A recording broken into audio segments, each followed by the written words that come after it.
Chairman Pakistan Peoples Party Bilawal Bhutto Zardari ने सिंध हुकूमत की कारकर्दगी के हवाले से तकरीब में कहा, सूबे में बैनुल अक़वामी मयार की सेहत सहूलियात मुफ्त दी जा रही हैं।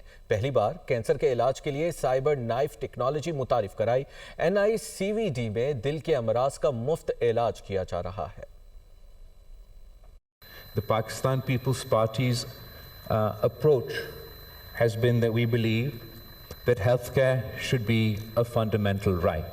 And we have invested over the course of 3 governments in setting up free of cost medical facilities and health infrastructure all across the province.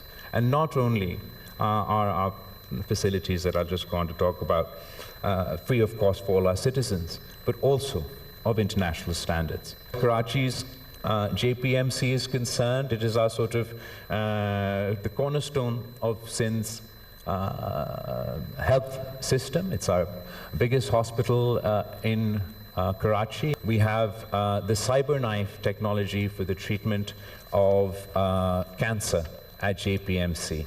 Education being amongst one of our priorities. By 2025, we now have 30 universities. 30 public universities in the province of Sindh established by the Pakistan People's Party government.